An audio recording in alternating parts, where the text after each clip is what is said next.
is there any pattern in Signal Store to create a generic store in a library included in your application and then expand it with some methods, effects, and etc.?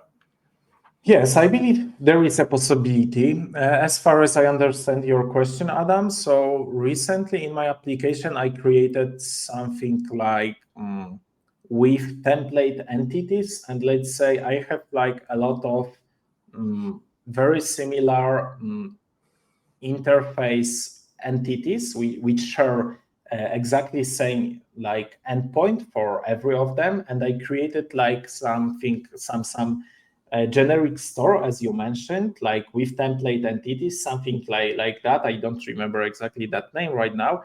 And under that one, there were functions to add, get, delete, and so on, these templates. But each of these templates, of course, had like its own model, which shared the interface between them. And like the endpoints were very similar with the different, let's say, slash at the end, like whether that was template for email, template for SMS, and so on. But under all, they have some common interface based on which I could create the generic store for them. But after the all, when I utilize this generic store as my custom store feature, to each of them particular store, I have been adding some custom and dedicated methods, effects whenever I need it, right? So my generic store has containing the most generic and common methods for all of them, like delete, add, update. But for example, some of them could be shared via the SMS or shared via the email.